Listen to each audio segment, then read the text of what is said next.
Chosen one, heaven has interrupted your timeline for a reason. You didn't stumble here by accident, no. This is divine alignment. The Spirit has drawn you into this moment because there is something God needs you to hear right now. You have been wrestling with unseen battles, questioning whether you're strong enough to keep going. And the Lord says you will pass this test by opening it. Every storm that has shaken your peace was never meant to destroy you. It was designed to reveal what cannot be shaken within you. Listen, heaven is watching you. Not in judgment, but in expectation. You are being tested. Yes, but not to fail. You are being proven. This test is the unveiling of your spiritual maturity.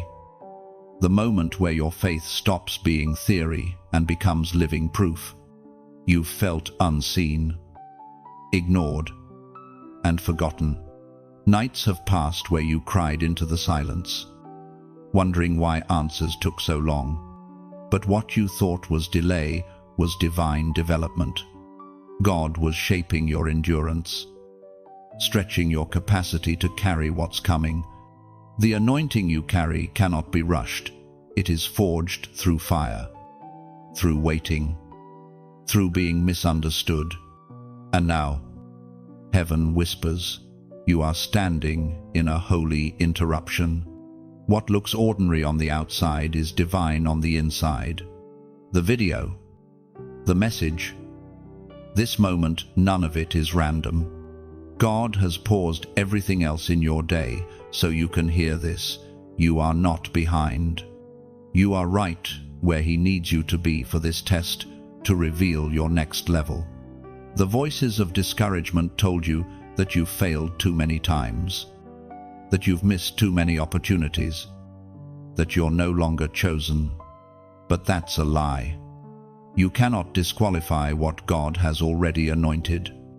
You were chosen before the foundation of the world. And though the storm has raged, though the night has seemed endless, you are still marked.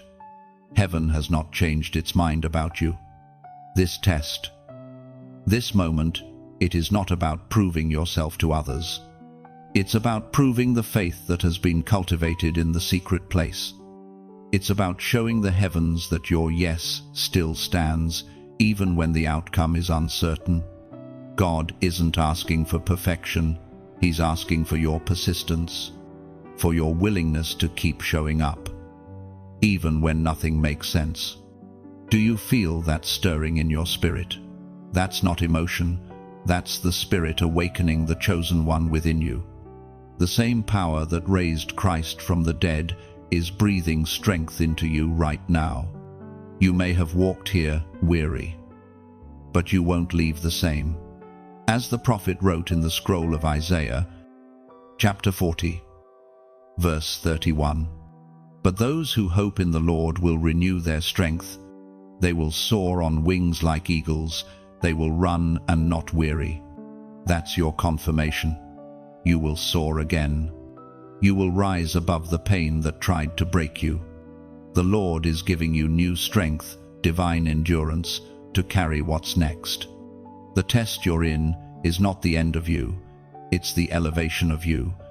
You are stepping into a realm where the old limits no longer apply. What once strained you will no longer touch your peace. The same storms that once broke you will now push you higher, because the winds meant to destroy you have become your wings. Heaven is rewriting your story as you stand in obedience. Every disappointment, every heartbreak, every unanswered prayer is being gathered by divine hands to build something unshakable within you.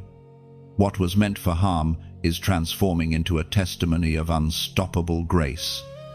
So listen carefully, don't scroll, don't doubt, don't delay. God has seen your tears and heard your prayers. The season of silence was never rejection, it was preparation. Every unanswered question is about to make sense. What was once confusion is about to become clarity. Beloved, this is your call to faith. Take a breath and receive what heaven is releasing right now. Lift your heart and whisper, I trust you, Lord. That's all he's asking for: your trust, your surrender, your willingness to believe even when nothing looks like the promise. This is the moment to align your heart with heaven. Don't let fear distract you. Don't let doubt silence you. God is still on the throne, and he's still writing your story. The fact that you're still here, still breathing, still watching, is proof that purpose is not finished with you. Now, as you receive this message, seal it with an act of faith.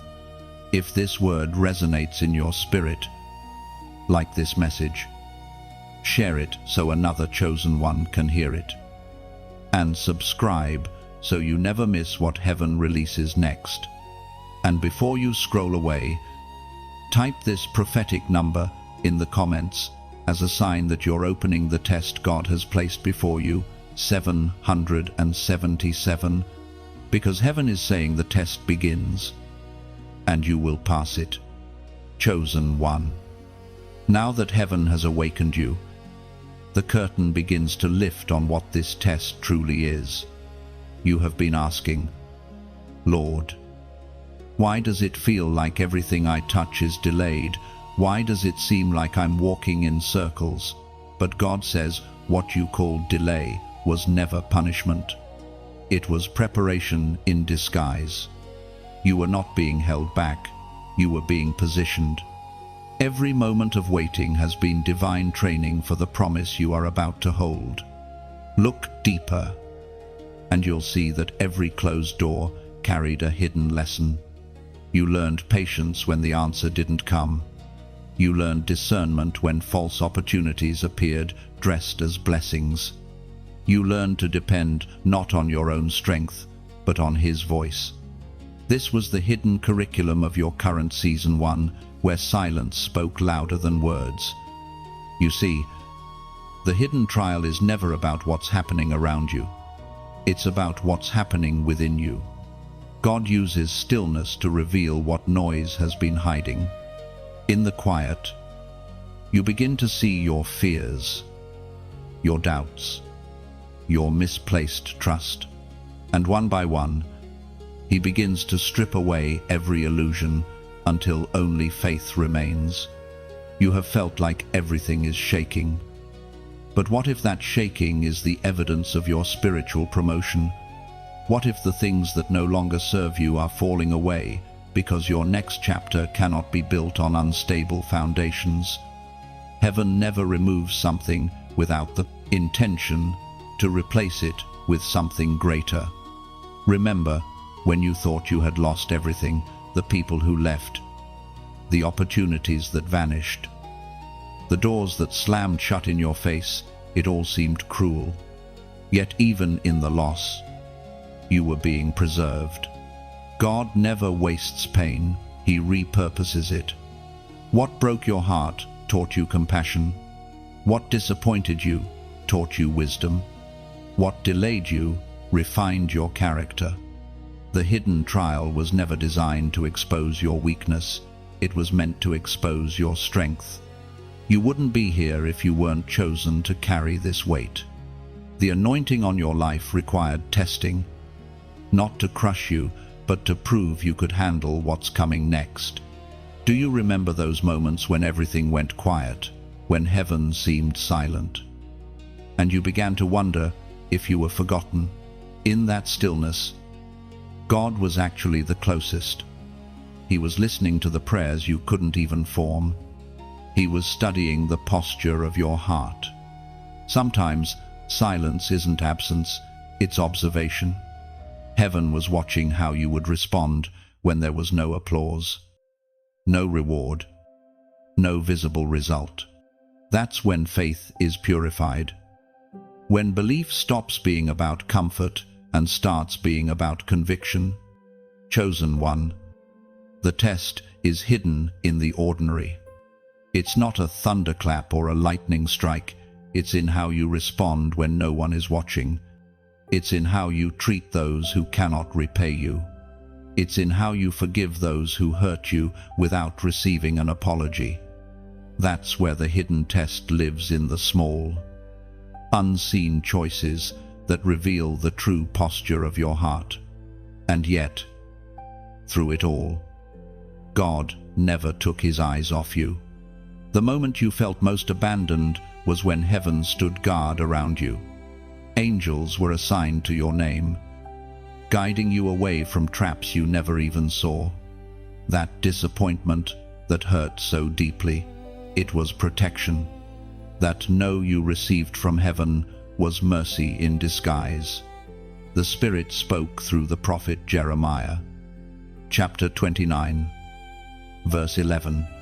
For I know the plans I have for you, declares the Lord. Plans to prosper you and not to harm. Plans for hope, future. That verse is not just ink on paper, it's your present reality. God's plan has not changed because of your mistakes, your doubts, or your delays. The blueprint still stands. The detours were not derailments, they were divine redirections. Every twist, every pause, every heartbreak was a piece of the larger plan designed to mature you. You are passing a test you didn't even realize you were taking. The way you held your peace when chaos surrounded you, that was the test. The way you kept praying when answers didn't come, that was the test. The way you chose forgiveness instead of bitterness, that was the test. And heaven recorded every single act of faithfulness. Do not despise the hidden test. It is the evidence that heaven trusts you with secrets. God only tests those he intends to promote. You are walking through the unseen stage of your preparation, where your crown is being forged in silence. You will soon understand why this path had to be hidden, why it had to look like loss before it revealed itself as victory. So keep walking with your head lifted high, even if you don't see the outcome yet. The very things you questioned yesterday will soon become your testimony tomorrow. What feels like confusion will soon turn into confirmation. God's timing is not late, it's layered. Every delay has a divine date attached to it. This is your reminder the test is temporary, but the transformation is eternal. You are being built into something that cannot be shaken. Heaven is proud of your endurance. And though you may not feel it yet, you are passing this test with grace. The hidden trial is unfolding exactly as it should. Chosen one. The wilderness season, this is where many fall away. But not you. This is where faith is stripped of convenience and reborn as conviction. You have entered the quiet place, the valley where heaven seems silent and the ground feels dry. It's not a punishment, it's a proving ground. The wilderness is where God isolates the called so that no other voice can drown out his. This is where your strength is revealed in silence. Others may see stillness as stagnation, but heaven calls it strategy. God often hides his greatest movements behind still moments. When you feel forgotten, he is actually preparing your reveal. When nothing seems to move, he is rearranging everything on your behalf. You are not standing still, you are standing in divine suspense, waiting for the next command. You've asked, God, where are you? But he has never left you. His presence is not always thunder and fire. Sometimes it's a whisper carried by the wind. The wilderness is where you learn to recognize his tone, his subtle direction, his invisible hand guiding you. He strips away the familiar so that your ears become tuned to the frequency of heaven. There's something sacred about this kind of silence. The wilderness breaks the noise of the world. It exposes your dependence on signs, noise, and validation. Here, you learn to move not by sight, not by emotion, but by faith alone. You discover that real faith doesn't need evidence, it only needs obedience. Do you remember how Israel wandered 40 years through barren land? That journey was not a mistake, it was a masterclass in trust. Every sunrise was a test. Every dry day was an invitation to believe. You are walking a similar path, one that demands surrender over certainty. The wilderness tests your heart before it promotes your hands. Before you are trusted with the promise, you are trained with deprivation. Before you receive overflow, you must learn contentment in lack. This is not to humiliate you, but to fortify you. The promise would crush you if your spirit were not strong enough to carry it. That's why God takes his time here. He's not delaying, he's deepening you. There are moments when you cry out, "Lord, I can't do this anymore." Yet even that prayer becomes a form of worship. Every tear you've shed in this barren place is watering the seeds of your next season. The desert does not destroy the chosen, it defines them. We are reminded through the writings of David in the Psalms. Chapter 23, verse 4. Even though I walk through the valley of the shadow of death, I will fear no evil. For you are with me, your rod and your staff. They comfort me. That truth breathes life into your wilderness.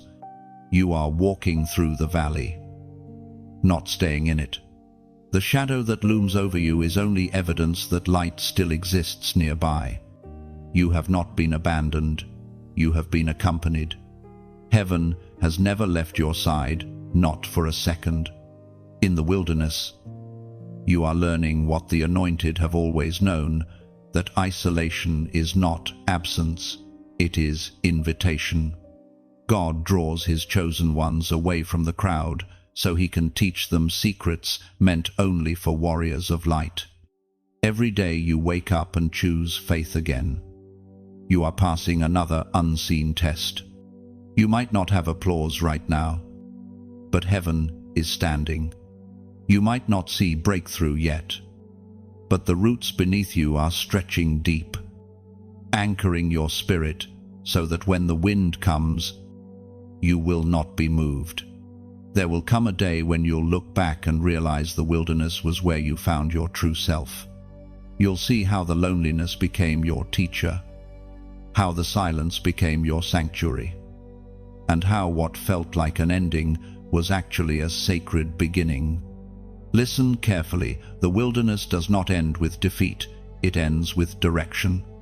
God will not allow this season to be wasted. The same desert that broke you will be the very soil that grows your promise. You are not lost. You are in transit between revelation and realization. So, breathe. Let go of the timeline you built in your head. Heaven doesn't move according to calendars, it moves according to readiness. You are not behind.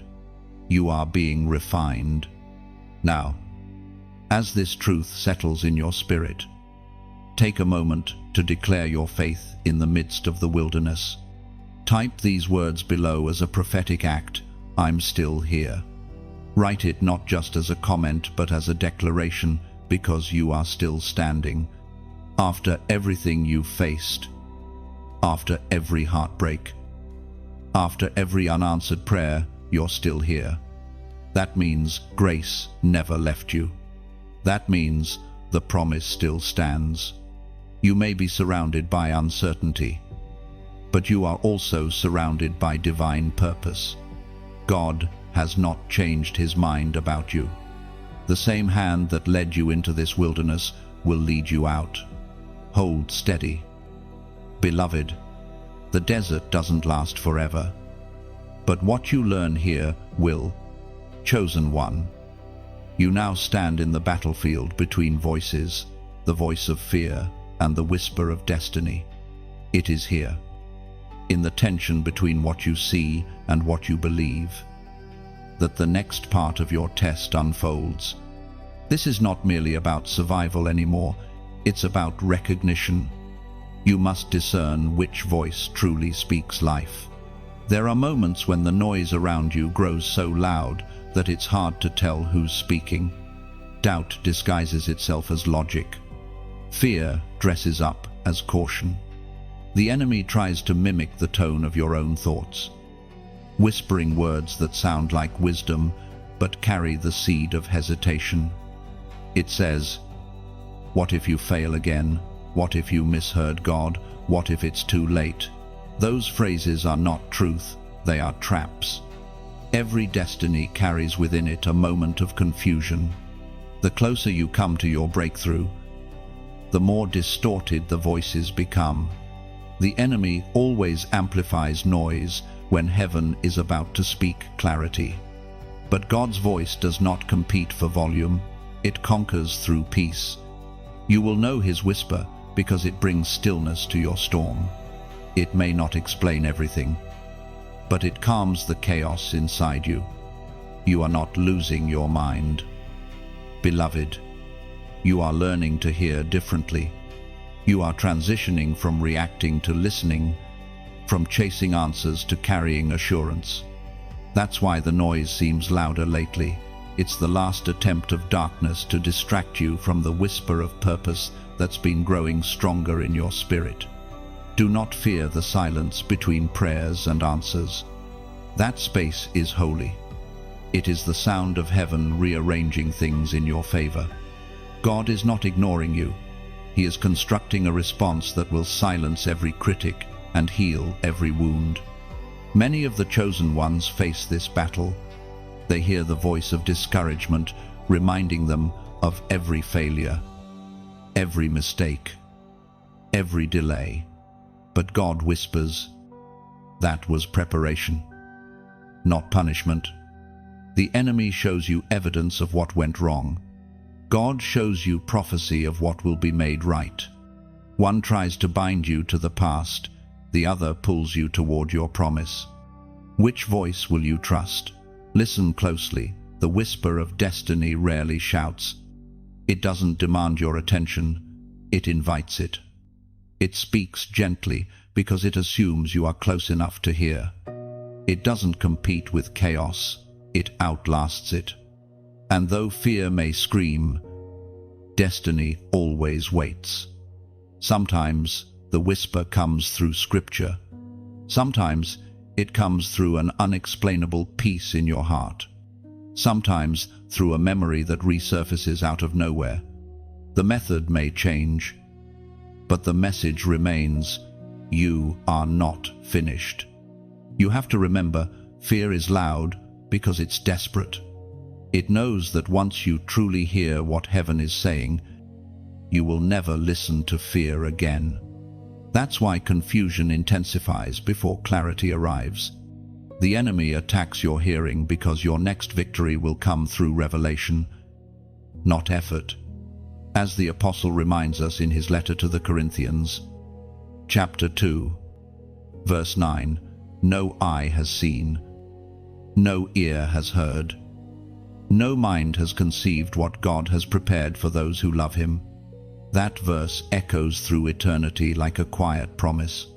It tells you that what God is building in your life is beyond anything the enemy could comprehend. You don't have to understand the full picture right now. You just need to stay tuned to the right frequency. Heaven's whisper will guide you through every fog of confusion. You will know the voice of destiny by its fruit.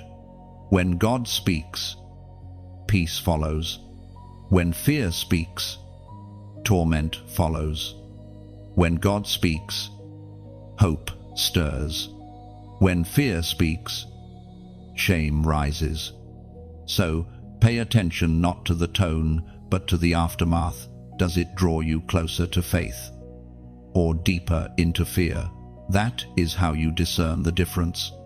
You have been in this tug of war long enough. Every time you chose to believe even a little more, Light broke through the shadows, and though it felt like you were standing still, you were actually advancing spiritually. Every act of trust became a weapon. Every whispered yes became a sword that silence could not steal. Chosen one, the whisper of destiny has not stopped calling your name. Even when fear shouted louder, the whisper persisted. It's calling you to step forward now, not because you have all the answers, but because you've learned to trust the voice that carries truth. Do not let the memory of failure mute your faith. The voice that called you out of darkness will sustain you through uncertainty. Fear speaks of endings, destiny speaks of beginnings. You are not standing at the end of something, you are standing at the edge of something divine. Chosen one. Now the veil begins to thin. You are starting to notice something, divine patterns repeating, lessons resurfacing, familiar storms returning to your horizon. It's not coincidence, it's confirmation. The same attacks that once terrified you are reappearing. But this time, you are different. The test is the same, but the student has changed. In earlier seasons, you may have panicked when the sky darkened. You thought every thunderstorm meant destruction. But now, you recognize the rhythm of the rain. You understand that storms don't always come to drown you. Sometimes they come to water your next harvest. The thunder you once feared has become music to your soul. Every divine warrior must face patterns, the cycles that try to pull them back to old fears, old habits, old versions of themselves. But this time, when the cycle comes, it meets a wiser version of you. You no longer chase approval like a thirsty wanderer. You no longer run from silence. You've learned that God's absence is often His most powerful presence. This is the beauty of divine repetition. God will often let you face the same mountain to prove that what once intimidated you now bows beneath your feet. He doesn't recycle pain, He reuses it. Every challenge you face twice is proof that you've grown stronger between encounters. You've developed spiritual muscles that weren't there before. The enemy tries to convince you that you're going in circles, but heaven says you're ascending in spirals. The scenery may look familiar, but you're on a higher level this time. You are climbing a mountain disguised as a loop. We are reminded through the writings of Solomon in the Proverbs. Chapter 24, verse 16. For though the righteous fall 7 times, they rise again. But the wicked stumble when calamity strikes. You rise again not because life is easy, but because grace refuses to let you stay down. Every time you get up, you testify to unseen realms that your faith is real. The righteous may stumble, but they never stay fallen. The patterns reveal not your weakness but your progress. Think of a blacksmith shaping a sword again and again. The metal is placed in the fire, beaten, cooled, and placed back in the flames. It seems repetitive, even cruel, but each round makes the blade sharper, stronger, more dependable in battle. You are that blade. The heat you've endured wasn't random, it was refinement. When you look back, you'll see divine fingerprints on every repetition. The heartbreak that once broke you taught you endurance. The delay that once angered you taught you surrender. The rejection that once crushed you taught you discernment. Nothing has been wasted. Not one tear. Not one sleepless night. Not one unanswered prayer. And yet, chosen one, as you walk this path, understand this: no message from heaven is meant to be kept in silence. When God pours into you, it's so you can pour into others. Just as rivers don't drink their own water, You were never meant to hoard revelation. You were meant to become a living stream, refreshing weary souls who cross your path. So if this message has stirred something deep inside you, let it move beyond your screen. Share it as an act of ministry. You never know who's standing on the edge, waiting for a word like this to pull them back into hope. A simple share could become someone's lifeline. If you feel this word breathing life into you, let your heart respond in gratitude, like a lamp that needs oil to keep burning. This message continues shining through your support. Your gesture, whether through a like, a comment, a subscription, or even a donation, becomes a seed. Every seed of faithfulness helps the light reach further, touch deeper, and awaken more souls. But don't do it out of duty. Do it out of resonance. If this message has found you at the right time, if it feels like heaven stopped your scroll just to speak, then let your response be an offering of gratitude. When you support what God uses to reach you, you participate in the miracle itself. It's like lighting another candle from your flame. The first light doesn't diminish, but now there's more light in the room. Every share, every prayer, every seed becomes another spark in the darkness. Chosen one. Remember, heaven never forgets a generous act born of sincerity. The same God who sees your hidden tears also sees your hidden giving.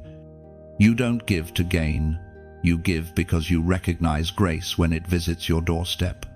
Your faith, your endurance, your generosity, they all become threads in the same divine tapestry.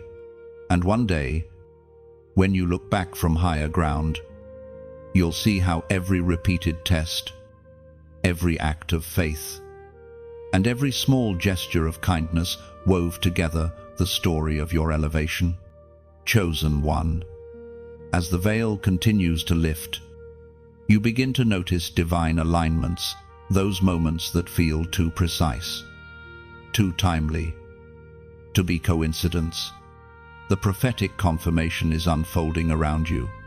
Heaven is speaking in patterns, in whispers, in quiet divine codes scattered through your days. You've seen numbers repeat, dreams echo, and doors open where none existed before. That's not luck, that's language. God is speaking in the rhythm of your reality. You may think you're imagining it, the same song playing at the exact moment you were praying, the text that arrives when your heart is heavy, the stranger who says the very words you needed to hear. But those are not random, they are heavenly fingerprints. The divine doesn't always shout. Sometimes it sends gentle confirmations, reminders that the creator of the universe is paying close attention to the smallest details of your journey.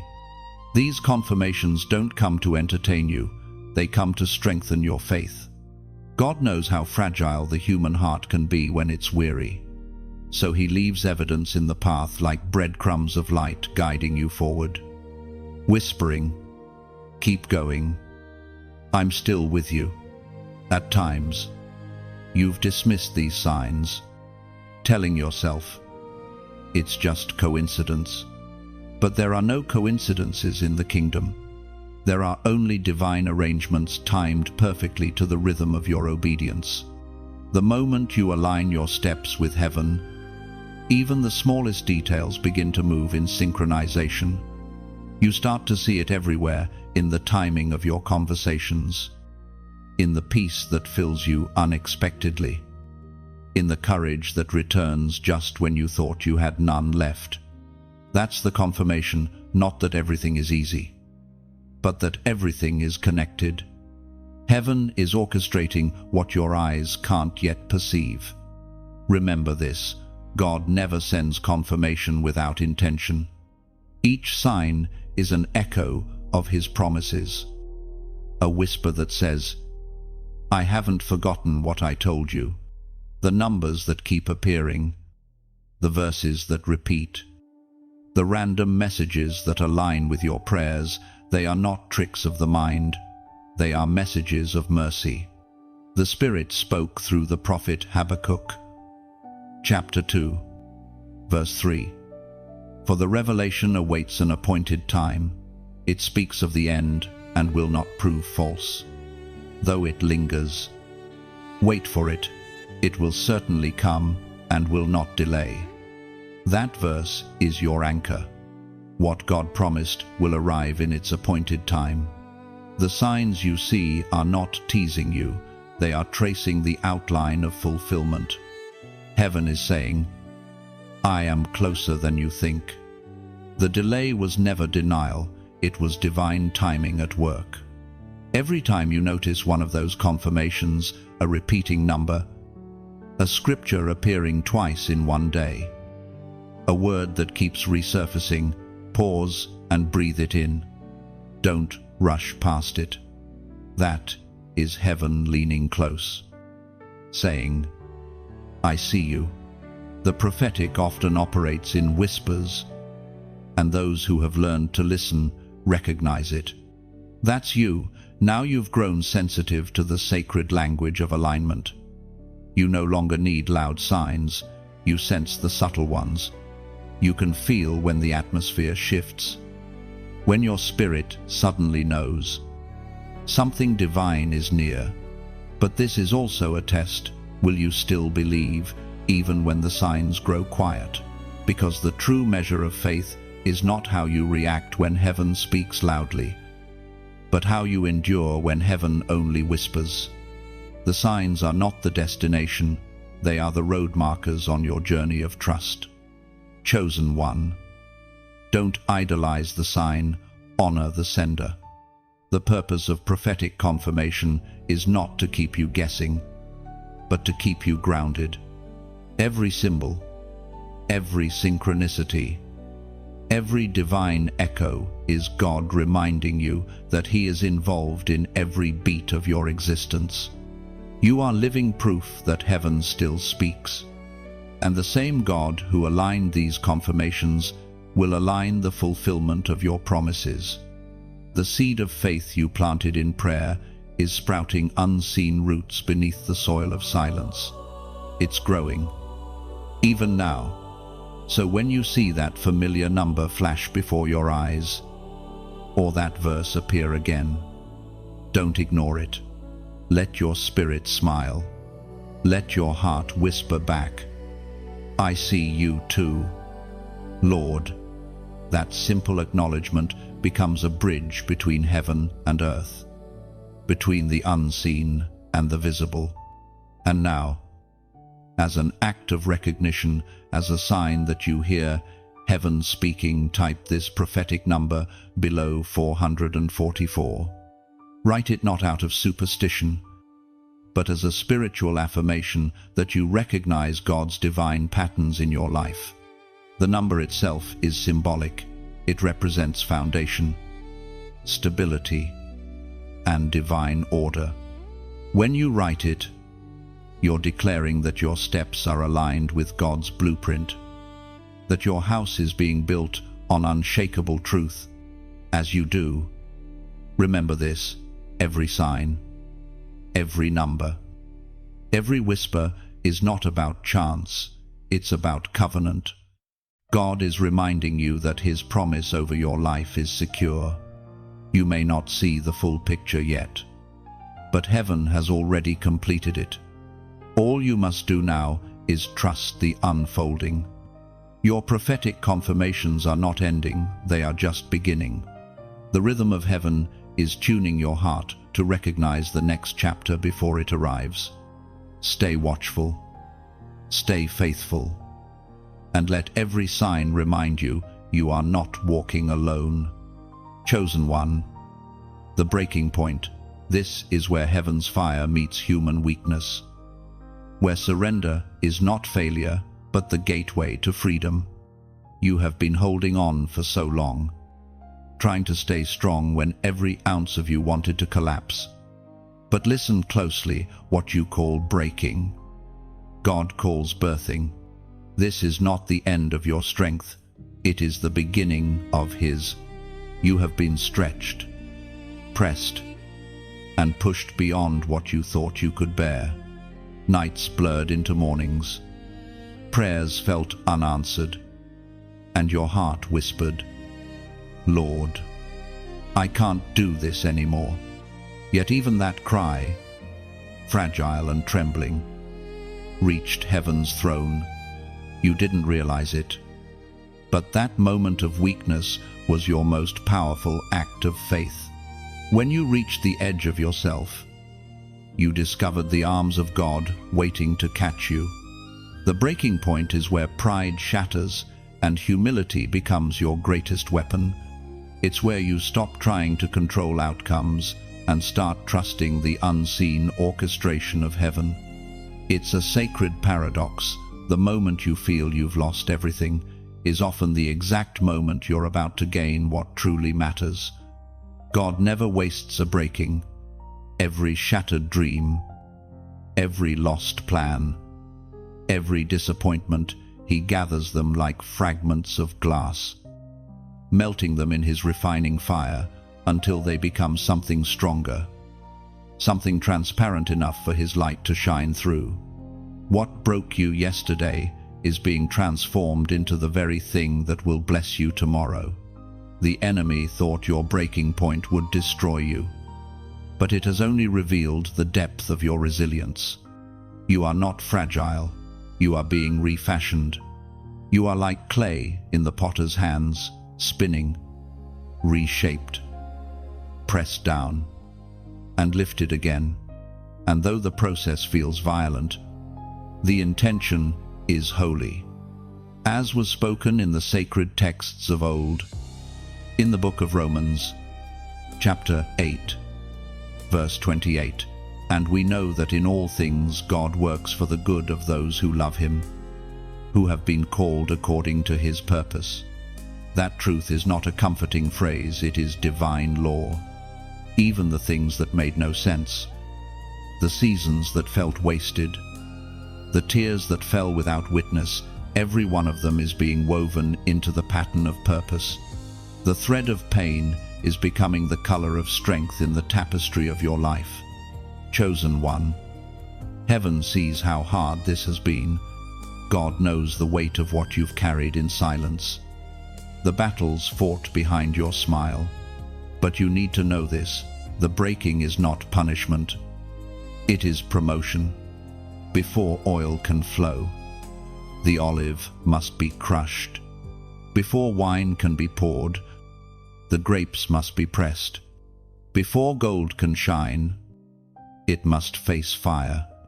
The pressure you feel is proof that something precious is inside you. In this sacred breaking, heaven isn't asking you to be stronger, it's inviting you to be still. Stop trying to fix everything and start resting in the one who holds everything. Sometimes faith looks like fighting, but other times it looks like falling to your knees, into His grace, into the surrender that saves you. Your breaking point is also your turning point. When your plans crumble, the real plan begins. When your resources dry up, divine provision flows. When your strength fails, heaven's power ignites. You were never meant to carry this alone. The breaking point was heaven's way of removing the illusion of self-sufficiency. So breathe. You don't have to have all the answers. You don't even need to know what comes next. All you need to do is stay open. God's next move is already in motion. The same hand that allowed the breaking is the hand that will bring the rebuilding. And oh, how glorious the rebuilding will be. You will rise from this not merely restored but transformed. The ashes of your breaking will become the ink with which God writes your comeback story. Every scar will shine like a diamond. Every pain will birth a promise. Every tear will water a new beginning. Chosen one, There is beauty being born from your breaking. Don't despise this moment, it's sacred. Heaven is closer to the broken-hearted than you realize. You are not being torn apart, you are being opened up. Chosen one, as the dust of your breaking settles, the unseen realm begins to move. You may not feel it yet, but heaven has deployed reinforcements. The angels assigned to your name are on the move, answering the silent cries that never reached human ears.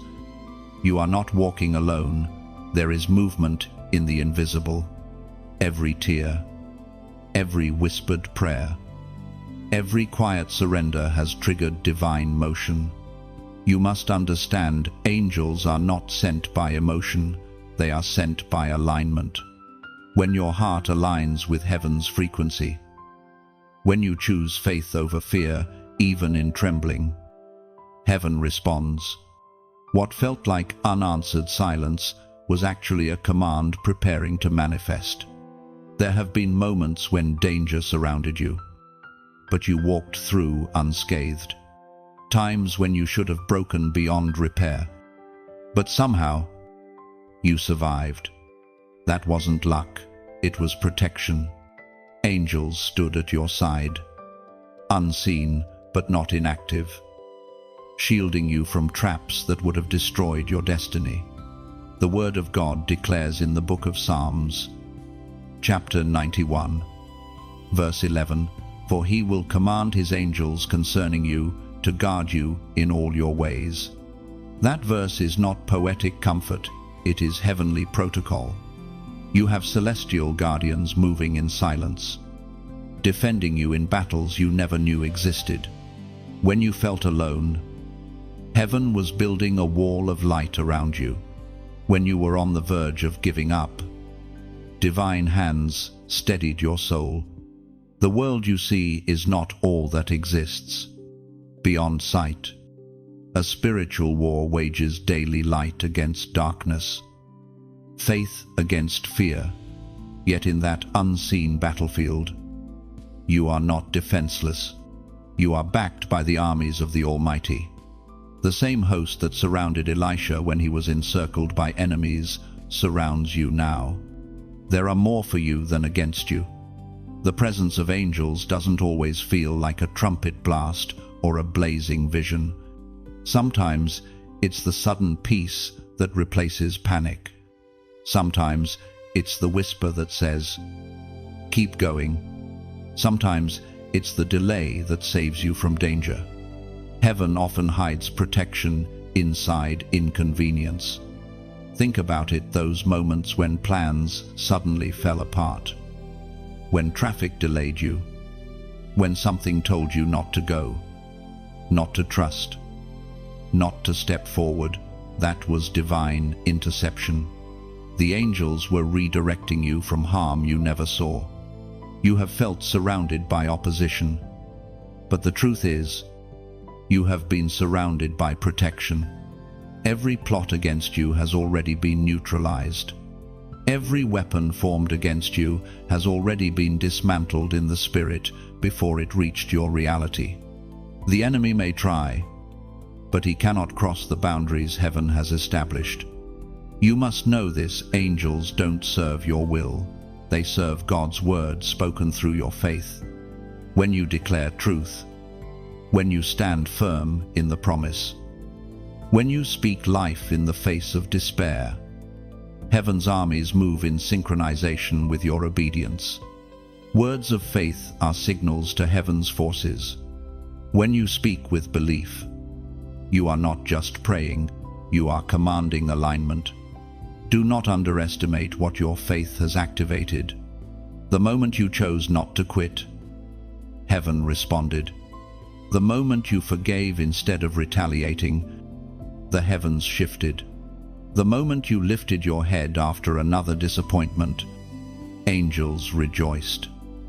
For they knew the breaking didn't destroy you, it prepared you. Chosen one, your endurance has sent a ripple through the unseen world. You are a walking testimony of divine preservation. What others called coincidence was angelic coordination. You were spared because you are needed. You were rescued because your mission is not over.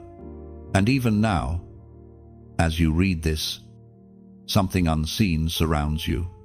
The same spirit that hovered over the waters in Genesis now hovers over your life, orchestrating restoration. You may feel weak, but heaven is strong on your behalf. You may feel small, but your obedience has drawn the attention of armies.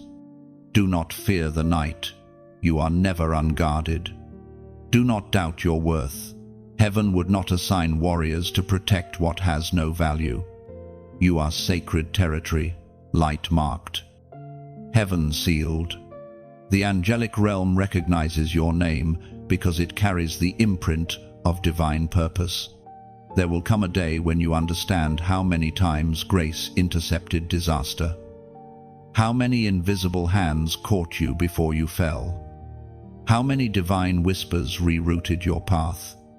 You will see that you were never merely surviving, you were being escorted through destiny by unseen guardians. So walk forward now with quiet confidence. The air around you is alive with heaven's attention. Every step you take under command of divine watchmen. The Lord himself has issued the decree, guard them in all their ways. And when heaven speaks, no darkness can oppose. Chosen one. Now the veil is pulled back even further. What you once thought was mere resistance is revealed for what it truly is, spiritual warfare. This battle is not about people, reputation, or circumstance. It is about your destiny. The enemy doesn't fight what doesn't threaten him. You are being opposed because you are marked to disrupt darkness. The moment you began to awaken, the warfare intensified. Old temptations resurfaced. Unexpected chaos appeared, and even your peace felt fragile. But this is not coincidence, it's confirmation. The darkness recognizes that your light is growing stronger, and it is trying to snuff it out before it spreads. Yet, beloved, the darkness cannot overcome what heaven has already sealed. Every chosen one must face this hour, the hour where invisible forces test visible faith. You are not cursed, you are being confirmed. Heaven doesn't train warriors in comfort, it trains them in conflict. You have been enrolled in the Academy of Endurance, and though your flesh feels weary, your spirit has never been stronger. Remember, spiritual warfare is rarely loud. It's subtle, a sudden heaviness in your heart, a wave of discouragement that seems to come from nowhere, confusion clouding what used to be clear. It's the whisper that tells you you're failing when you're actually advancing. The battle is not around you, it's within you. The Apostle Paul wrote in his letter to the Ephesians, chapter 6, verse 12, "For our struggle is not against flesh and blood, but against rulers, against authorities, against the powers of this dark world, against evil forces." That's the truth most overlook. You are not fighting people, you are fighting patterns, principalities, and unseen powers that fear your obedience. When you stand your ground in faith, heaven stands with you. You don't fight for victory, you fight from victory. Because Christ has already conquered what you now confront. Your prayers are weapons. Your worship is warfare. Your peace is defiance. Every time you choose love instead of bitterness, you strike a blow against darkness. Every time you speak life where others speak death, you open a gate for heaven's presence to enter. Your daily acts of faith are spiritual artillery. The enemy isn't attacking your possessions, he's targeting your perception.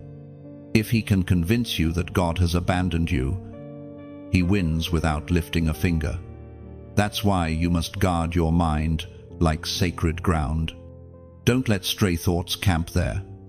Don't let old fears find lodging. Cast them out with the authority of one who knows their name is written in light. You've already survived things that were meant to destroy you. That alone is proof that the war is rigged in your favor. The same spirit that raised Christ from the grave dwells within you. It is your shield, your sword, your fortress. You are not a victim in this story. You are a victor learning to wield your inheritance. But be aware, spiritual warfare requires awareness and endurance. Sometimes God allows resistance not to weaken you, but to wake you. You wouldn't sharpen a blade on soft clay. You sharpen it against stone. Likewise, God allows opposition so that your spiritual edge remains sharp. The enemy's pressure is God's permission for your growth. So when the darkness pushes, push back with praise. When fear whispers, whisper faith. When despair tightens its grip, raise your voice and declare that you still belong to the light. Every moment of resistance becomes a declaration of victory. And now, chosen one, as an act of agreement with heaven, type these words below: light wins. Do it not as a slogan, but as a weapon. Each letter becomes a sword stroke in the spirit. When you declare light wins, you align your atmosphere with truth. You remind yourself and the unseen world that the war was already decided long before you entered it. Darkness has no final word. Light always wins, because the light you carry is eternal. You are not losing this battle. You are learning how to fight from the throne room. Every tear, every breath, every yes, Lord, in the middle of pain is another victory cry echoing through heaven. You've already overcome more than you realize. And soon, the warfare will give way to revelation. You will look around and realize the storm wasn't meant to destroy you. It was meant to reveal your authority within it. You will see that you were never just defending yourself. You were advancing territory for the kingdom. Hold steady. Chosen one, keep your armor on, your spirit anchored, your faith burning. The battle may be invisible, but the victory is inevitable. Heaven is fighting beside you, and no darkness can stand against the light that burns within your soul. Chosen one, you are standing in the fire now, not the kind that destroys, but the kind that defines. This is the season where your faith is tested under heat, not to burn you, but to burn away everything that cannot endure glory. The enemy thought the flames would silence you, but God is using them to strengthen your voice. You have been faithful in quiet battles. You've prayed when no one saw, believed when evidence disappeared, and chosen peace when war called your name. Heaven has seen it all. And now, as your faith stands under fire, the Lord whispers, do not fear the flames, they recognize you. For every chosen one, there comes a moment when belief must be refined. You cannot carry old faith into new fire. You must let go of the ashes of yesterday's answers to hold the light of tomorrow's revelation. The furnace you feel is not hell's attack, it's heaven's forge. As the prophet wrote in the book of Isaiah, chapter 43, verse 2, when you walk through the fire, you will not be burned, the flames will not set you ablaze, declares the Lord Most High. This promise isn't poetic comfort, it's divine law. The fire may roar, but it cannot consume what belongs to God. You are walking through, not staying within. You are not being punished, you are being purified. Think of gold when it meets the flame. The fire doesn't create the gold, it reveals it. The impurities rise, and the refiner skims them away, again and again, until only reflection remains. That's what's happening to you. The heat is revealing your hidden brilliance. Heaven is removing the last fragments of fear, pride, and doubt until the reflection of Christ shines unbroken within you. The world may only see the smoke of your struggle, but heaven sees the light emerging from the center of your trial. Every pain has purpose. Every tear is liquid fire polishing your spirit. The flames that frighten others have become your consecration. Do you know what happens to gold after refinement? It becomes pliable. It can be molded into crowns, vessels, and ornaments of glory. The process you're enduring is not just purification, it's preparation. You are being shaped for divine use.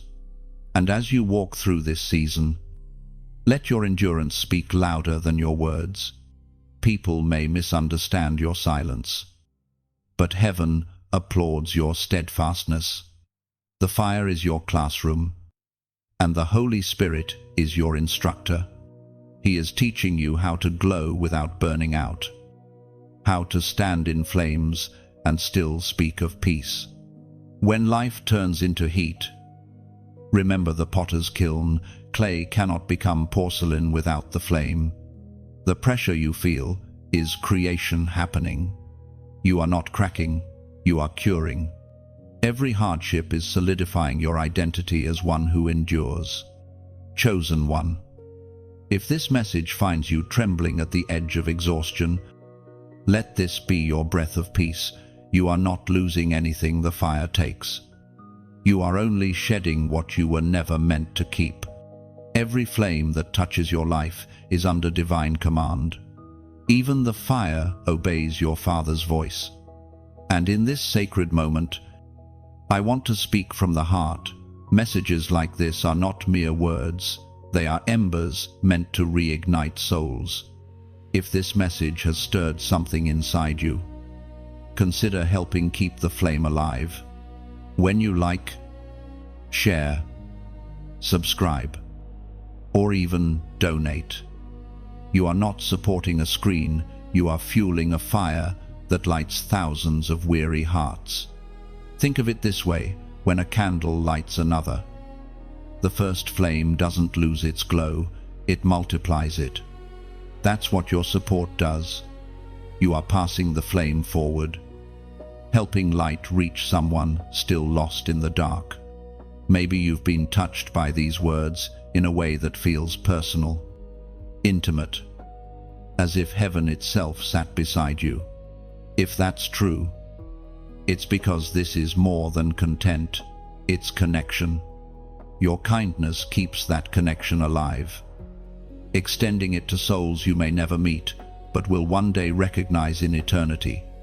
And even the smallest gesture matters. A simple like is a spark. A share is a torch.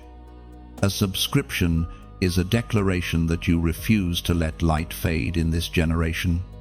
A donation, no matter how small, is like pouring oil into a lamp that must never go out. Do it not out of obligation, but as an offering of gratitude. You are part of something sacred, an unfolding ministry of words and fire. And every act of faith, every gesture of love, helps this fire continue to burn across the earth. Chosen one, you are walking through flames. Yes, but they bow to you. And when you emerge, you won't smell like smoke, you'll carry the fragrance of victory. The same fire that others fled from will one day become your testimony. You are not perishing in this heat. You are being prepared for the platform heaven has built just beyond the blaze. When you step out, your words will carry the warmth of someone who survived what others could not. And people will follow your light, not knowing that it was born in fire. Hold steady. Let the furnace finish its work. When the flames die down, the only thing left standing will be gold pure, radiant, and ready. Chosen one. As the flames begin to fade and the heat turns into light, a new phase unfolds, the test of obedience. This one is quiet, subtle, and far more challenging than the storms or the wilderness. For in this test, there are no enemies to fight, no noise to resist, only the whisper of God asking, "Will you trust me enough to obey me?" Even when you don't understand, obedience is the language of intimacy between you and heaven. It is the proof that your love is not just spoken, but lived. Many can worship when they feel inspired, but few can obey when they feel uncertain. This is the dividing line between those who are called and those who are chosen. There will come a moment, chosen one, when God asks something of you that makes no logical sense. He will tell you to let go of what you love, to step into something uncomfortable, to forgive someone unworthy, or to move when you feel unready. It won't make sense to your reasoning mind, but it will make perfect sense to your spirit. This is where obedience becomes the truest form of worship. It's not about understanding His plan, it's about trusting His character. You obey not because you see where the road leads, but because you know who's walking beside you. Remember Abraham. When God asked him to take his son to the mountain, that journey was not about sacrifice, it was about surrender. The mountain was never meant to take his promise, it was meant to reveal his heart. God didn't want the offering, He wanted the obedience. As the ancient words remind us in the book of Deuteronomy, chapter 5, verse 33, "Walk in obedience to all that the Lord your God has commanded you, so that you may live and prosper and prolong your days in the land that you will possess." That verse carries both promise and purpose. Obedience doesn't just sustain your blessing, it shapes your destiny. Every step of faith you take in obedience plants the seeds of your future peace. The test of obedience often comes after the victory. It's easy to follow when you're desperate. It's harder when you're comfortable. After the fire, when the pressure eases, heaven watches to see if your devotion remains. Will you still follow the whisper when there's no storm forcing you to seek His face? Will you still bow in gratitude when abundance replaces lack, chosen one? The hardest obedience is the one that looks like loss. Sometimes God will ask you to release something that looks too good to let go. A relationship, an opportunity, a plan, something that fits your logic, but not His will. And though your heart resists, deep down you know what He's asking you to surrender is the very thing standing in the way of your next blessing. God's requests are never random. Every command hides compassion, even when it stings. When He says, wait, He's protecting timing. When He says no, He's protecting purpose. When He says go, He's opening destiny. The challenge is not hearing Him, it's trusting Him when His direction contradicts your desire. There is a difference between obedience and compliance. Compliance does what is commanded, but without the heart's agreement. Obedience does it from love. You obey because you trust that His ways are higher, even when they lead through uncertainty. You are learning that obedience isn't a single act, it's a lifestyle. It's choosing God's voice over your emotions again and again. It's saying, yes, Lord, not out of fear, but out of love, because by now, you've seen His track record. You know He never takes without giving more. You know that surrender always leads to restoration. When the Lord asks for your Isaac, It's not because he wants to take, it's because he wants to return it resurrected. The act of obedience resurrects dead dreams, opens locked doors, and heals what pride has broken. Even Jesus himself walked this road. In the garden, as he prayed under the weight of the world, his words echo through eternity, "Not my will, but yours be done." That is the anthem of true obedience, trusting God's wisdom above your own, even when it costs everything. You may not see the outcome of your obedience immediately. Sometimes, heaven's rewards are hidden in time. But know this, every act of obedience sends ripples through eternity. It changes atmospheres. It realigns destinies. Your single yes today could be the reason generations after you walk in blessing. Chosen one, God is not testing you to find fault. He's proving your readiness. He's confirming that your heart can hold the weight of glory. You are being prepared for promises that require integrity, humility, and trust. And when it feels difficult to obey, remember how far He has already carried you. The same God who led you through wilderness and fire will not abandon you now. His instructions are never meant to trap you, but to train you for greater authority. This test will not break you, it will bless you. Each step of obedience unlocks the next door. Each surrender shifts the heavens slightly in your favor. Each yes echoes louder than 1,000 doubts. Walk forward, chosen one, with peace in your heart and surrender on your lips. You may not see what's ahead, but obedience will guide your feet onto paths that miracles walk. Trust that every command is clothed in love, every pause is wrapped in purpose, and every surrender carries the seed of something sacred.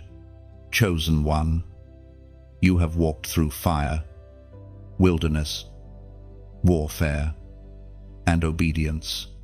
You have faced what most could not survive, and yet here you stand. This is the threshold moment, the prophetic doorway.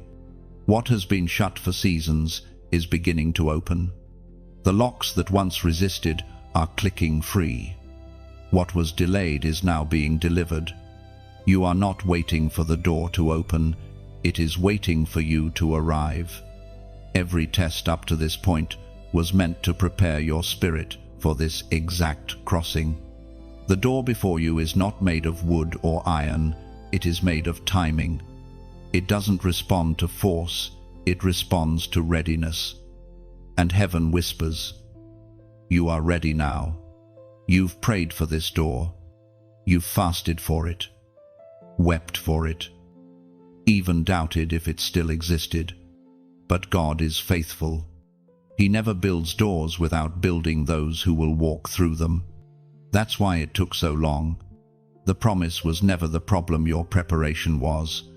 As the Spirit declares through the writings of John, chapter 10, verse 9, "I am the door.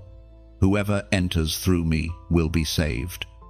They will come in and go out and find pasture." That is your confirmation. The doorway you face is not just an opportunity, it's an invitation into deeper relationship, into divine provision, into rest that flows from trust. You are stepping into a pasture of peace, a realm of purpose that was reserved for your obedience. But listen carefully, the prophetic doorway doesn't swing open for pride. It opens to humility, to those who learned to kneel before they learned to run. The key isn't in your hand, it's in your heart. The moment your heart aligns with heaven's intention, the invisible hinges begin to turn. You may feel a strange mixture of fear and excitement right now. That's normal. Every divine transition feels like both an ending and a beginning. You are shedding the old skin of survival and stepping into the robe of significance. The wilderness you endured was only the waiting room. Now the door to purpose stands unlocked, waiting for your step of faith. Still, remember, doors open only in response to motion. You can't stand outside forever, analyzing every creak of the hinge. There comes a point when faith must stop watching and start walking. That's what this moment is, a call to move. For some, the door represents reconciliation, a relationship heaven wants to heal. For others, it's the door of calling, an assignment you've resisted out of fear. For some, it's the door of release, leaving behind a season that's comfortable but no longer fruitful. Whatever form it takes, it carries the same truth. Obedience is the handle that opens it. You will know the doorway by the peace that follows your decision. It won't always look easy, but it will feel right. The Spirit will confirm it, not in noise but in stillness. The same peace that once held you in waiting will now guide you in walking. The enemy, of course, will try to distract you here. He will remind you of failures, replay old fears, whisper that you are unworthy. But remember this: your worth is not earned, it is inherited. You are not walking into the door because you are perfect. You are walking because you are chosen. When you cross through, you will feel something shift. The air around you will change. The heaviness that followed you will break. The chains that limited you will lose their grip. You will look back and realize that door was never just an entrance, it was an awakening. And now, as you prepare to take that step, let this act be your declaration. Type this prophetic number below: 555. This is not superstition, it is symbolism. 5 is the number of grace, and grace multiplied is the sign of divine transition. By writing 555, you are declaring, I step into new grace, new guidance, and new growth. It is a prophetic act of agreement, a sign that you are ready to move where heaven leads. Let this be more than a comment, let it be a covenant. You are standing at the door of destiny, and heaven has its hand on the knob. Grace surrounds you like armor, pushing you gently forward. Every trembling step you take is watched, blessed, and guided by unseen hands. Do not fear the unknown that lies beyond the threshold.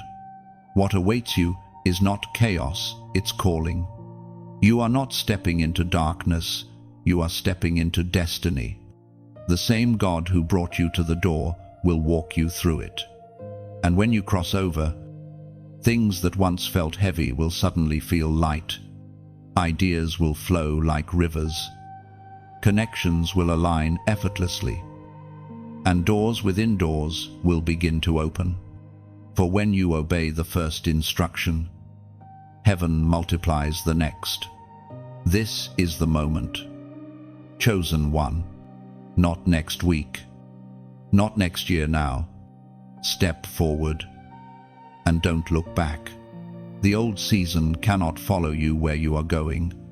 The wilderness cannot walk through the gate of promise. You are entering the land of fulfillment, where what was spoken will now be seen. Walk through. You've earned the right to see what faith looks like on the other side. Chosen one. Once you step through the door, the air itself feels different. The light changes. The silence carries weight. And your spirit senses that something irreversible has happened. You are no longer in the waiting season, you are in the refining one. This is the stage called passing through the fire. Not the consuming fire of destruction, but the refining fire of destiny, where the last remnants of the old you are purified away so the true you can emerge in full glory. You must understand, beloved, the fire is not a punishment. It is promotion disguised as pressure. It comes to strip away what cannot go with you into the promise. Every chosen soul must walk through this furnace. Even gold must prove its purity before it can be shaped into something sacred. You are that gold, being tested and tempered until you shine with heaven's reflection. The fire reveals what the silence concealed. It shows you what you still cling to, what still fears surrender, what still resists transformation. It is not here to humiliate you, but to heal you. The fire exposes every hidden fracture, not to shame you, but to seal you. Sometimes this fire takes the form of loss, things slipping through your hands that you thought you needed, people walking away without reason, plans collapsing even after prayer. You may weep as you watch them burn away, wondering why God allowed it. But remember, the flames touch only what was never eternal. What is meant for you cannot be consumed. It can only be clarified. You may not feel strong right now. You may feel like all the strength you gained in the wilderness is being drained again. But this, too, is sacred. The fire strips false strength so divine strength can take its place. You are learning the art of dependence, how to lean not on understanding, but on presence. We are reminded through the words in the first letter of Peter, chapter 1, verse 7, "These trials will show that your faith is genuine. It is being tested as fire tests and purifies gold, though your faith is far more precious than mere gold." There it is again, the reminder that your faith is more valuable than anything the world calls treasure. Heaven measures greatness not by titles or wealth, but by endurance under fire. Your trials are not proofs of failure, they are proofs of authenticity. When you walk through this furnace, you will start to notice something miraculous. You are not burning, you are becoming. You'll begin to see what the flames were meant to reveal: patience, strength, compassion, a depth of peace you never knew existed. The same experiences that once made you bitter will now make you wise. The fire has a way of revealing what truly matters. When everything else melts away, love remains, hope remains, God remains.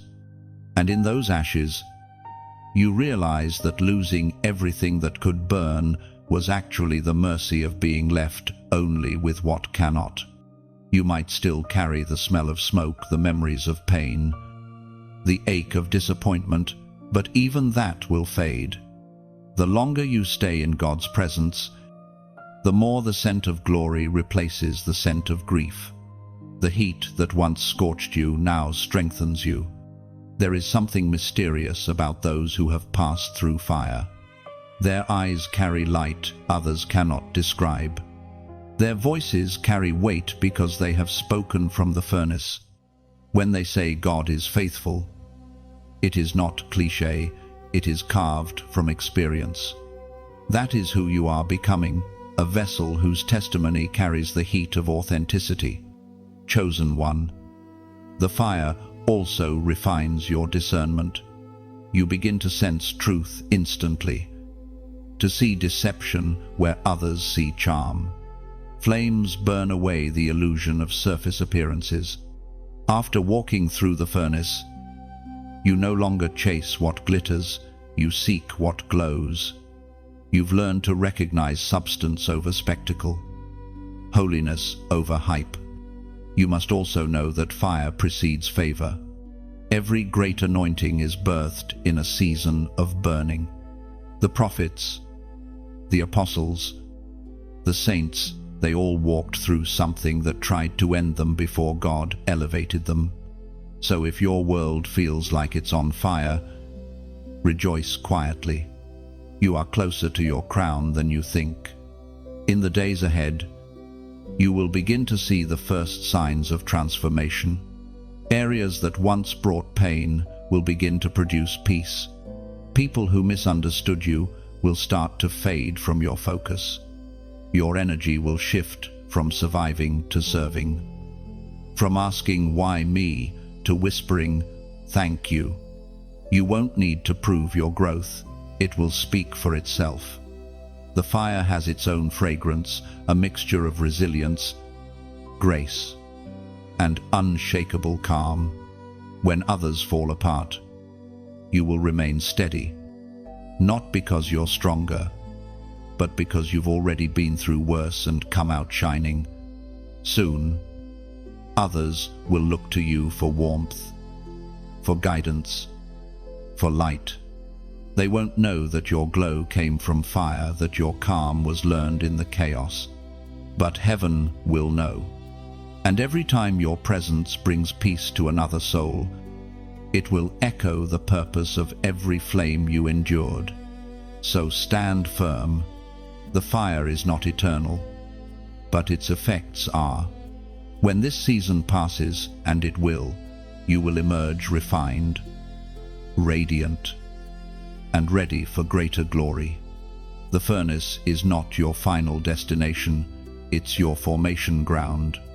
You are being polished for purpose, purified for promise, and prepared for promotion. Chosen one. After the fire, there comes a holy stillness, a silence so deep it feels sacred. This is the season called crowned in silence. It is the pause between the battle and the celebration, between the refining and the revealing. It is here that God finishes his work quietly, away from the noise of crowds and the echoes of comparison. Heaven does its finest crafting in stillness. You have walked through storms, wilderness, and flame. You have cried prayers that turned into whispers, and whispers that turned into strength. And now, though nothing looks dramatically different on the outside, something eternal has changed within you. Your spirit carries a weight it did not have before, a steady calm, an unspoken authority, a gentleness that cannot be faked. This is what happens when heaven crowns you in silence. Crowns, you see, are not always made of gold or jewels. Sometimes they are made of perspective, of clarity earned through pain. The crown placed upon you in this season is invisible to the world, but unmistakable in the spirit. It's the mark of one who has endured and not grown bitter, who has suffered but not surrendered their light. Heaven crowns those who stayed faithful in obscurity. When others rushed ahead, you waited. When others shouted for recognition, you remained hidden. You didn't fight for the throne, you fought for purity. You didn't chase applause, you chased alignment. That's why your crown doesn't clang when you walk, it rests quietly, perfectly balanced, because it was molded by surrender. As it is written in the book of James, Chapter 1, verse 12, "Blessed is the one who perseveres under trial, because, having stood the test, that person will receive the crown of life that the Lord has promised to those who love him." That is your portion, not the applause of the crowd, but the approval of the Creator. Not the fading crowns of men, but the eternal crown of life. This is the season when heaven whispers your name before it announces it. The crown is placed before the coronation begins. This quiet phase may feel strange. You might expect immediate recognition, but heaven delays public revelation until private maturity is complete. God hides you not to diminish you, but to deepen you. Like roots under soil, you are growing in directions unseen, securing stability for what's about to rise. In this stillness, God is also teaching you how to wear the crown. It's one thing to receive it, another to carry it without arrogance. The weight of glory must rest on humility. Otherwise, it crushes instead of elevates. The silence ensures you never mistake the gift for your own greatness. This stage is not idle, it's incubation. Heaven is adjusting the atmosphere around you, aligning opportunities, preparing hearts to recognize your light. It's like the dawn before sunrise, quiet, subtle, but full of promise. The silence doesn't mean nothing is happening, it means everything is. And there's beauty in this hiddenness. You start to notice things you couldn't before: the rhythm of your breath, the voice of your soul, the gentle presence of God that lingers in the ordinary. The silence becomes your sanctuary. You no longer fear solitude, for you've discovered it's not emptiness, it's intimacy. Chosen one. Wear your unseen crown with grace. You don't need to announce it. It speaks without words. The peace you carry will draw others. The wisdom in your tone will disarm conflict. The compassion in your eyes will heal what words cannot. That's the quiet power of those who've been crowned in silence. They become living proof that stillness is not weakness but strength refined. In this stage, don't rush. Let God complete what He began. Every delay is deliberate. Every quiet day is part of the anointing. You are learning how to rule from rest, how to lead without shouting, how to influence without effort.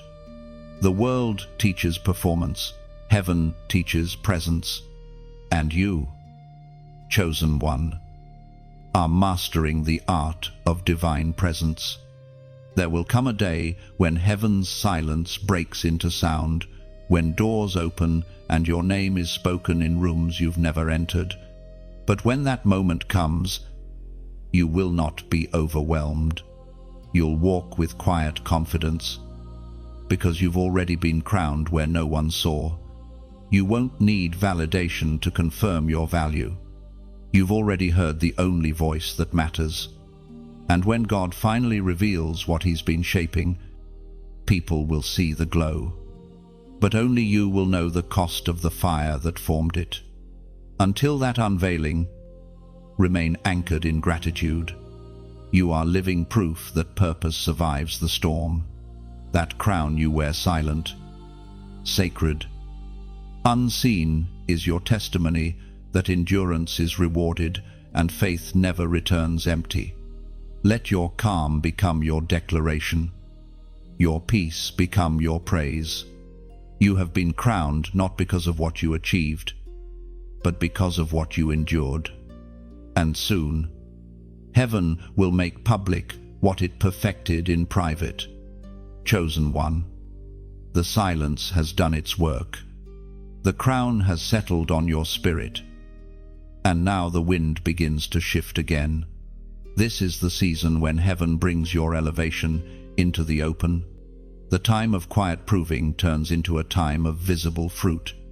What was once hidden now glows. You don't need to announce it. God Himself begins to display what He has done in you. The world may not have seen your prayers, your tears, or your obedience, but it will see the results. This is the moment where private faith becomes public favor. You are stepping into visibility, not for vanity, but for testimony. God is revealing you as evidence that faith still works, that purity still pays off, that obedience still opens doors no man can close.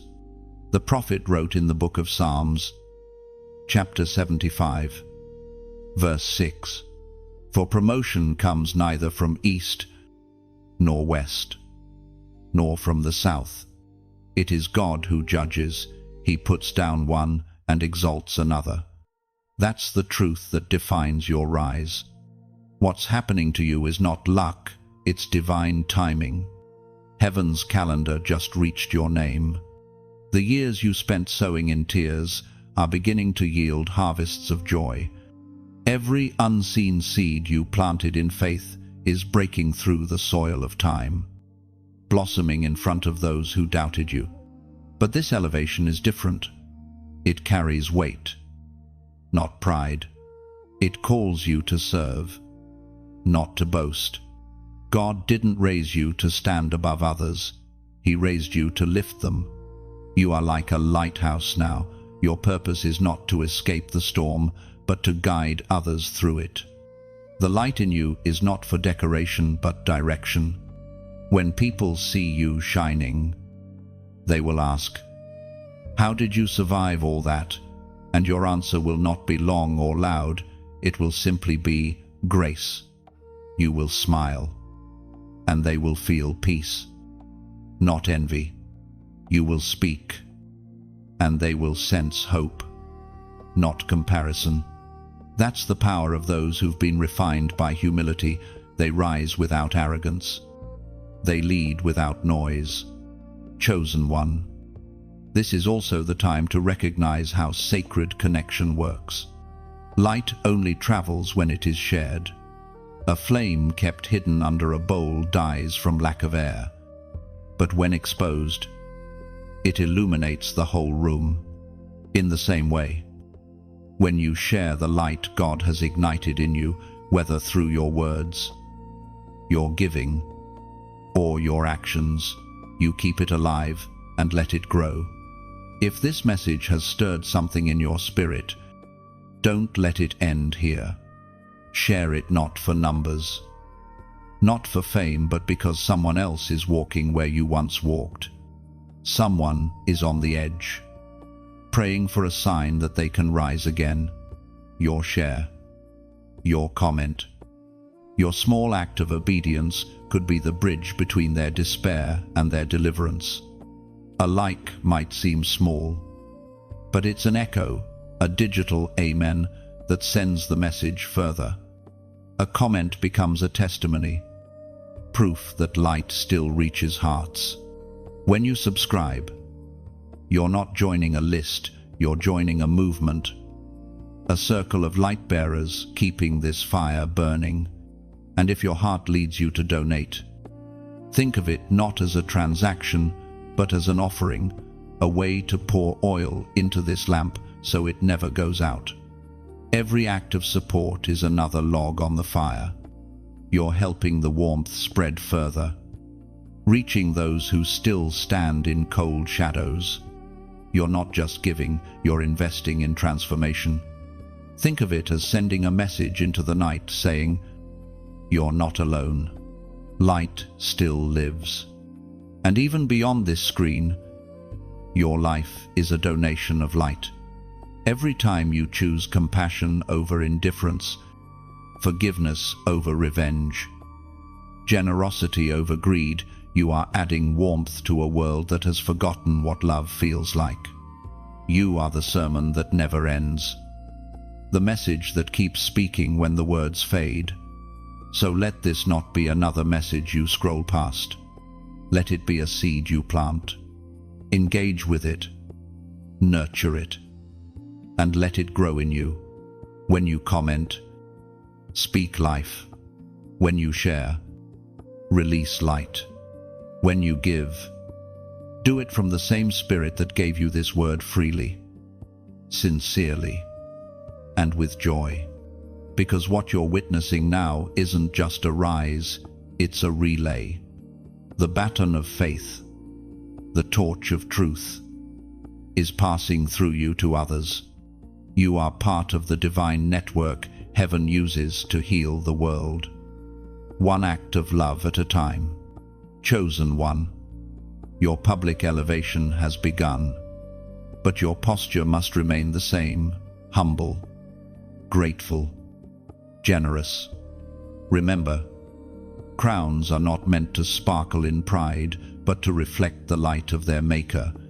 And as you shine, remember to pour back into the source that feeds your flame, so it can continue reaching those who need it most. This is your moment to glow and to give. Heaven is proud of you. The earth is watching you. And light, pure, radiant, Unstoppable flows through you. Chosen one. Now that your light has been revealed, the air around you begins to shift once again. You have passed through storms, silence, and fire. You have been crowned and lifted. But there remains one final proving before your victory manifests in fullness, the final test. This is the most subtle and sacred of them all, because it doesn't come as a battle from without, but as a whisper from within. The final test rarely looks like warfare. It often looks like comfort. It hides inside blessings, not burdens. After the long journey of trials, you begin to taste peace again. And in that peace, temptation comes softly inviting you to settle, to stop stretching, to drift back into what feels safe. The final test asks a single question: will you return to what God already rescued you from? You see, every chosen one must face this moment. When you are weary from growth and longing for rest, the familiar becomes seductive. Old habits resurface. Old distractions seem harmless. Old voices sound comforting. The final test is not about surviving pain. It's about resisting comfort that kills purpose. You've learned how to fight the enemy in chaos. Now you must learn how to resist him in calm. When everything feels easier, when blessings start to flow, that's when the danger of drifting arrives. Destiny doesn't end in defeat. It ends in distraction if you're not careful. God will not test you to watch you fail. He tests you to anchor your transformation. This last trial ensures that the growth you've gained will not fade when the pressure lifts. It's the spiritual equivalent of a seal being pressed into wax once marked. It cannot be reversed. Heaven is marking you now.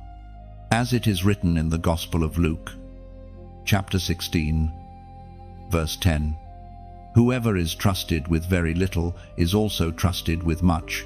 Whoever is dishonest with little will also be dishonest with much," says Jesus. That scripture reminds you that this final test is not dramatic. It is daily. It's in how you handle blessings, how you respond when no one watches, how you steward small opportunities. God observes not just your battles, but your balance, how you carry peace after chaos, how you guard humility after honor. Sometimes the final test is disguised as a small compromise, an invitation to lower your standard, to justify what you once repented for, to please people more than you please heaven. It whispers, "You've done enough. You can relax now." But destiny doesn't retire. Purpose doesn't pause. The fire in you wasn't meant for occasional warmth. It was meant to stay lit. Chosen one. Remember Lot's wife. The command was simple: don't look back. But nostalgia for what was comfortable became her downfall. The longing for the familiar turned her into a pillar, frozen between where she came from and where she was going. The final test warns against the same. Don't look back. Don't crave the Egypt that God delivered you from. Don't let old patterns disguise themselves as rest. You have changed too much to fit into what once confined you. The doors you've outgrown may still stand open behind you, but they no longer lead to life. This final test calls for vision to keep your eyes forward, to guard your flame even in abundance. Heaven has invested too much in you to let you fall asleep now. The strength you gained through every trial must be guarded through gratitude. Gratitude keeps pride from creeping in, and humility keeps your crown from slipping. You are walking on holy ground, the narrow bridge between breakthrough and blessing. In this phase, your silence becomes strategy. You will feel the urge to explain yourself, to justify your new direction to those who don't understand. But explanation weakens elevation. Let your consistency speak for you. Stay steady. Move with quiet confidence. The same God who vindicated you in private will confirm you in public. And when it feels lonely, remember, most people step back before the finish line. But you, chosen one, were never called to almost. You were called to completion. The final test is proof that heaven trusts you with finishing. So walk carefully but courageously. Stay awake in comfort. Keep your spirit tuned to heaven's rhythm. What's coming next is not a test of endurance, but of trust. Can God rely on you to remain faithful when favor flows freely? You've come too far to stumble on satisfaction. Keep your hands open, your heart pure, your gaze fixed. The final test isn't meant to break you, it's meant to prove that nothing can. Chosen one. The air feels lighter now. The weight that once pressed against your soul has lifted, replaced by an indescribable stillness, the kind of peace that comes only after completion. You have passed the tests, crossed the thresholds, endured the refining, and resisted the call to turn back. What stands before you now is not another battle, but the dawn of fulfillment. This is the glory after the test. It's strange, isn't it, how quiet victory feels? You expected a trumpet, a roar from heaven, a dramatic unveiling, but instead, there is calm. That calm is heaven's applause. It is the sound of angels standing at attention, watching as one of God's chosen rises from ashes into authority. You have become proof that endurance is not wasted, that pain can indeed become prophecy fulfilled. The glory that follows testing is different from any glory the world can offer. It's not glittering pride or fleeting recognition, it's rest. It's the deep knowing that you and heaven have walked hand in hand through every dark valley, and nothing could separate you. This glory does not shout, it breathes. It fills the quiet spaces of your heart with gratitude instead of striving, reverence instead of rush. You will notice subtle changes within yourself. The things that used to provoke you no longer hold power. The fears that once dictated your decisions have lost their voice.